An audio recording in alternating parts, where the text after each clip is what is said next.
You know, I'm a Grangeville kid. We don't have homeless people. And I came here to be the pastor, and so people would come and ask us for money, and I was just stupid because how can I let them sleep outside? I didn't understand. When they were in the park, they knew we had a meal, and they would come here, and sometimes they'd be high, and sometimes they'd be rude. But I found a boundary and said, you have to come listen to the service if you want to be fed. And that cut them right down. They didn't want to hear the service. They'd rather go hungry than have to come to church.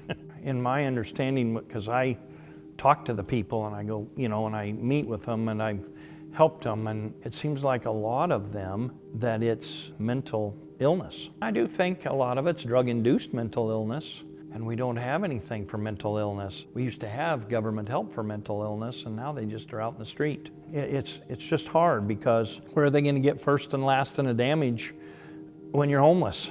And who's going to hire them?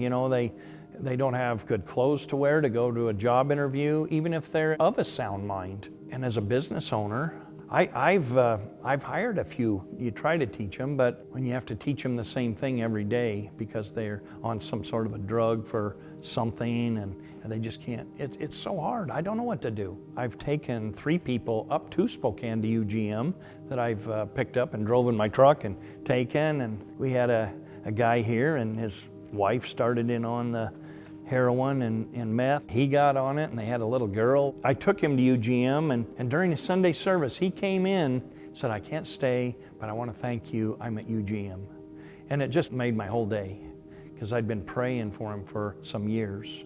The bad thinking was, yeah, they're going to draw the homeless people to our area. They're going to get on buses and bring them into our community, and it's just wrong information. They don't know because they haven't seen it. They haven't gone up and toured your beautiful facility and see how you have it. One of the things that I learned was when I went to the toxic charity thing, that if you give to me, you've lowered who I am because now I'm begging from you. But if you say, you know what, I've got some weeds to pull, why don't you come and pull these weeds for a half a day and I'll give you $40. Now you've honored me to give me a job, and I'm a person, I'm not a beggar. And I just finally got that the more I give, I'm just keeping them in that same begging, homeless lifestyle. But then you look why they're not working.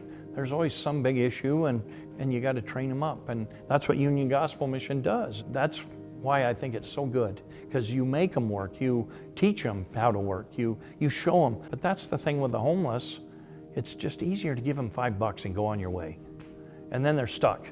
You didn't help, you hindered. So that's why I'm so excited for you guys to come. It's like some help's coming, because I'm not equipped, but you are.